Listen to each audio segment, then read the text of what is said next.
Bonjour à tous, mon nom est François Letarte et bienvenue sur ma chaîne JDR D30, une chaîne consacrée aux jeux de rôle sur table. Alors, Vidrolist et une vidéo réponse à Bruno Tremblay, Atomic Fusion, une vidéo qui a fait un petit bout de temps de ça, sur le libre arbitre, et ça me tentait d'en parler. Vous pouvez aller voir sa vidéo. Il raconte des occasions où il n'a pas senti sa liberté de joueur, son libre arbitre à l'honneur. Bon, sur deux angles différents, je vais sûrement commenter et parler de mon point de vue, comment ça marche. Le libre arbitre. Je pense que ce qui distingue, une des affaires qui distingue le jeu de rôle de la majorité des jeux qu'on peut trouver, c'est le libre arbitre. C'est la liberté de faire ce qu'on veut. OK, c'est ça. Bon, il y a des limites morales qui sont définies par l'univers de jeu, la tolérance des autres joueurs et du maître de jeu par rapport à ça. Mais à la base, on est supposé être en mesure de faire ce qu'on veut. C'est sûr que Bruno décrit une histoire d'horreur dans laquelle il s'est retrouvé dans une partie avec supposément un très très bon maître de jeu, mais que lui, il dirigeait la partie de A à Z. Dans le fond, les joueurs étaient finalement les témoins du génie du gars. Puis il roulait des dés une fois de temps en temps. Puis tu sais, de la façon qu'il raconte ça, ça donne même quasiment l'impression que les dés, peu importe ce qu'il roulait, ça changeait pas grand-chose. Tu sais, parce que le gars avait prévu des choses, comme il parle d'une interrogation, tu sais, il voulait interroger un personnage de ton joueur, puis le maître de jeu avait déjà préparé la conversation, en fait, tu sais, entre les joueurs et les personnages de ton joueur, pour, dans le fond, qu'il impose aux joueurs son génie, tu sais, son idée, tu sais. C'est ça, tu sais, en fait, je pense que le libre arbitre, dans ces situations de même, c'est parce qu'il y a quelqu'un qui impose son idée à l'autre. Tu sais, que ce soit un joueur, un autre joueur, ou un maître de jeu au joueur, ou même un joueur ou maître de jeu. C'est comme un peu d'imposer son idée. Puis ça joue dans le libre arbitre. C'est d'imposer ton idée sur comment tu devrais faire ça. Qu'est-ce que tu devrais faire avec ton personnage. Faut surveiller ça. Je le vois des fois, même avec des groupes de jeunes joueurs, des fois, ils vont comme un peu vouloir jouer à la place des autres. Faut que je fasse la police du libre arbitre, pour comme inciter tout le monde à dire, ben regarde, il peut faire ce qu'il veut, c'est un jeu de rôle, puis laisse-les faire ses erreurs, s'il y a de quoi, là. C'est ça, le libre arbitre, c'est ça. J'ai déjà été victime de ça en tant que joueur, j'ai déjà été coupable de ça en tant que maître de jeu. Des fois, tu as l'impression que tu as tellement de bonnes idées, que ton idée va plaire. Mais en fait, il faut y aller de proposition. Tu peux suggérer des affaires aux autres. De là, comme genre t'imposer, puis dire non, fais ça, fais de l'action. Puis, c'est ça, un peu de. Comment je pourrais dire, coincer une autre personne, la forcer à faire des choses, que tu vas arrêter de chialer quand elle va la faire. Ou juste le fait d'être maître de jeu. Ah, c'est ça, c'est une affaire, c'est maître de jeu. Je l'utilise, le terme meneur de jeu, maître de jeu, mais j'ai l'impression que, mettons, des joueurs plus débutants qui se retrouvent à jouer à Donjons et Dragons, puis ils voient, ils disent, moi, je vais être le maître du donjon, mais je pense qu'ils prennent le mot maître un peu trop au pied de la lettre. C'est un titre comme un autre. Sérieusement, le meneur de jeu est un joueur qui a une responsabilité différente. Ben oui, c'est sûr qu'il y a peut-être dans ce format-là, il va avoir plus son dernier mot souvent. Il va, c'est ça, il va adjuger de situations plus souvent. Il risque d'être celui qui parle le plus. Bon, mais dans les faits, faut pas que ça aille trop au-delà de ça. Faut pas que tu imposes ton idée puis que tu fasses parler tout le monde. Autrement dit que tu prévois ton idée puis que tu t'arranges que tes joueurs fitent dans ton idée au point de les restreindre dans leur choix parce que soudainement tu t'aperçois qu'ils n'iront pas faire ton idée. Fait que tu veux comme les diriger vers ton idée. Tu comprends? C'est de couper le libre arbitre. Les joueurs peuvent faire ce qu'ils veulent. C'est sûr que, il y a des limites à atteindre. Je pense qu'il y a une question de gros bon sens. C'est sûr que si les joueurs ne font que du chaotic evil, puis ils font comme trop n'importe quoi, ben, je pense que là, d'appliquer les conséquences, c'est pas nécessairement de jouer dans le libre arbitre. Des fois, c'est juste de jouer la logique du monde. L'univers dans lequel ils vont jouer va réagir à leur façon de faire. S'ils décident de détruire, de tout brûler tous les villages qu'ils croisent, ben, théoriquement, il est supposé avoir une conséquence dans le jeu. Ça, c'est pas couper le libre arbitre.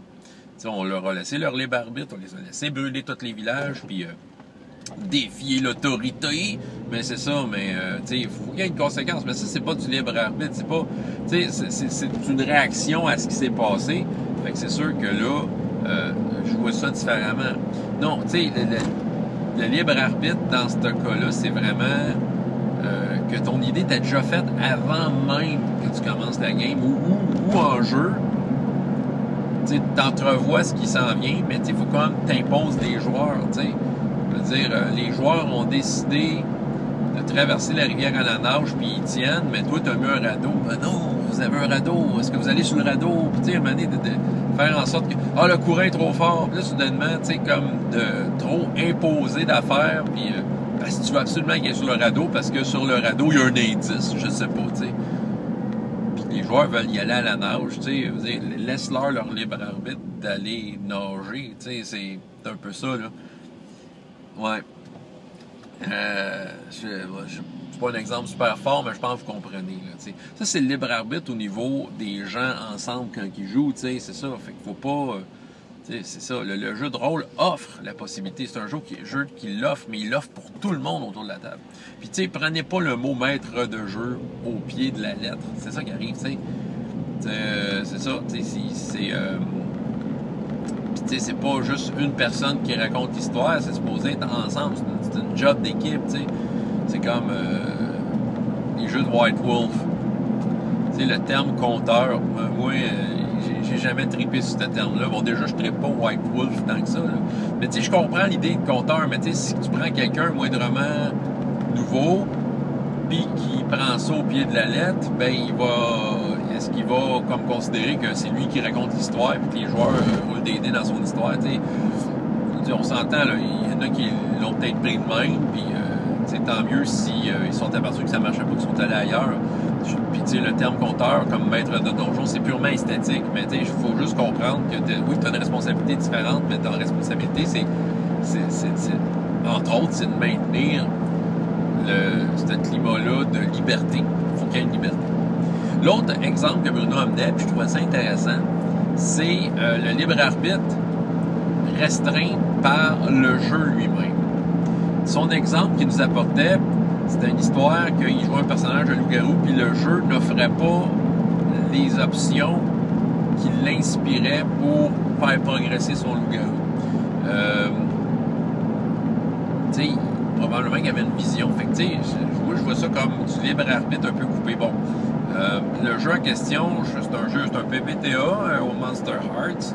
Je sais qu'il est très apprécié. Écoutez, je sais que, tu sais, je veux pas paraître comme l'ignorant qui critique un jeu qui joue pas, là, mais, tu sais, pour ce que j'en sais des PBTA, c'est qu'ils veulent amener une expérience précise. Puis ça, perso, c'est peut-être ça qui fait que je me pitche pas sur ce genre de jeu-là. Parce que je sens que mon libre arbitre en tant que joueur serait affecté. Oui, OK, il y a des limites qui font en sorte que tu es supposé vivre une expérience intense dans ce qui est proposé. Mais mettons que t'aimes ça, ce jeu-là. T'aimes ça, t'aimes ton personnage. Mais tu sais, à un moment donné, je sens que l'expérience proposée, tu vas atteindre des limites. Des fois, t'as le goût d'aller ailleurs. Tu sais, t'as le goût d'aller avec ton personnage explorer autre chose. Comme dans la vraie vie, dans la vraie vie, t'es pas la même chose toute ta vie, là. Je veux dire, tu sais, dans un jeu de rôle, des fois, t'as peut-être le goût de juste virer complètement fou, là, puis prendre un virage à 180 degrés, mais tu sais, si le jeu t'encourage pas à le faire, tu sais, ne t'offre pas ce qu'il faut pour répondre à ce besoin-là, ben c'est ça que je m'aperçois que c'est là que c'est pas le libre arbitre. Rendu là, change de jeu, tu sais, mais sauf que des fois, t'as peut-être envie t'as peut-être le goût de, tu sais, en fait, t'as peut-être le goût de faire en sorte que ça se, comment je pourrais dire, d'aller ailleurs, c'est ça, je l'ai dit. Fait que c'est pour ça, tu sais, comme c'est pour ça que les jeux un peu comme PPTA ou certains jeux de rôle qui ont des thématiques très très précises, ça m'attire. Moi, je préfère une boîte à outils, tu sais. Je suis plus attiré vers des boîtes à outils, des jeux de rôle, tu sais, j'aime bien les jeux de rôle génériques pour ça, ou des jeux de rôle qui n'ont pas de thématique centrale absolue, tu sais, parce que j'ai envie des fois de sentir que si je veux aller ailleurs, ben que je vais pouvoir puis que le jeu ne m'en empêchera pas, tu sais. Fait que c'était un peu ça, tu sais, dire tu prends Donjons et Dragons, mettons, deuxième édition, les classes. Moi, c'était une façon, tu sais, le libre arbitre était limité. Tu sais, tu pouvais pas, tu choisissais une classe, ben tu pouvais pas la varier tant que ça. Tu sais, moi, quand la troisième édition est sortie, moi, je criais Alléluia, parce que je me suis dit, enfin, je vais pouvoir jouer à Donjons et Dragons, avoir ce feeling-là, mais avec la possibilité, tu sais, la possibilité d'étendre mon concept un peu plus librement, tu sais. Mais tu sais, si tu faisais un guerrier à deuxième édition, là, t'étais un guerrier pas à peu près, là, tu sais. C'est ça, tu sais, c'était pas autre chose. C'est le jeu, le libre arbitre était ton libre arbitre, le jeu t'imposant, venait déranger ton libre arbitre.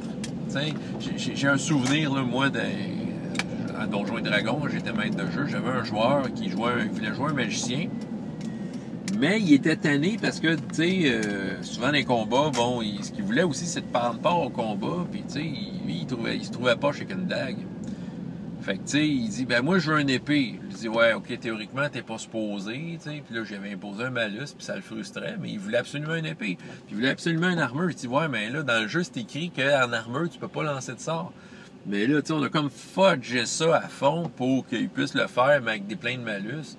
Mais il était quand même frustré parce que le jeu ne l'encourageait pas. J'aurais pu juste dire, ok, fuck that, tu fais comme si t'étais un guerrier, puis que tu lances des sorts. On aurait pu s'asseoir puis développer le concept pour de vrai. Je veux dire, il a été inventé dans des versions, je dis à partir de la troisième édition, c'était déjà plus facile, là. Mais c'est ça, tu sais, à l'époque, c'était pas dans le jeu. Fait que, tu sais, le jeu s'imposait. Comme mes bons premiers exemples où les gens s'imposent puis on dit aux autres quoi faire, c'est déjà programmé d'avance, tu sais, que tu peux pas sortir de ça. En tout cas, le jeu s'imposait comme les magiciens, c'est comme ça. T'sais. Il y avait leur raison. Mais tu sais, le gars filait pour un concept.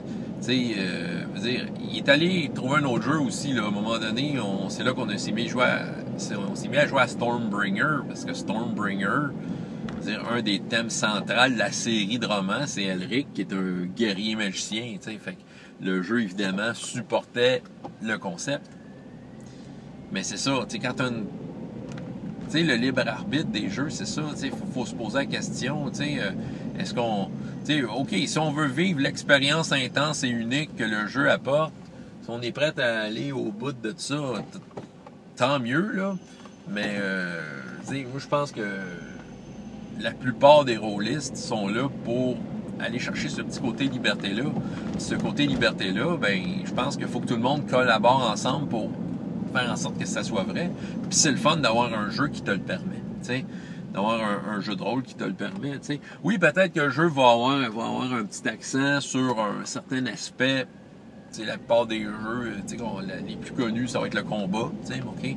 Mais, tu sais, malgré tout, il y a bien ces jeux-là qui offrent beaucoup plus d'options à la base que certains de ces jeux-là plus intenses qui veulent aller chercher de quoi de précis, parce que ça a une durée de vie limitée. Je veux dire, Masks, OK, moi je me pitcherai jamais sur Masks. Ça a l'air bien écœurant, là, mais sérieux, c'est des adolescents en crise d'adolescence. Je veux dire, moi si je veux jouer du super-héros, je vais prendre un jeu qui est plus lousse là-dedans. Puis si je veux à jouer ma crise d'adolescence, ben inquiète-toi pas, elle va avoir lieu avec ma boîte à outils. Mais tu sais, si j'ai plus envie d'avoir cet aspect-là, je veux que le jeu me laisse aller. T'sais, tandis que là, Masque, si on veut sortir de ça, et là je parle pas en connaissance de cause, mais tu sais, j'ai l'impression que c'est ça, là. Tu sais, si je veux sortir du concept de l'adolescent en crise d'adolescence super-héros, ben là, il va falloir que je m'assoie puis que je travaille le jeu au bout, puis tu sais, je vais perdre de quoi, c'est sûr. Tu sais, je suis pas un designer de jeu.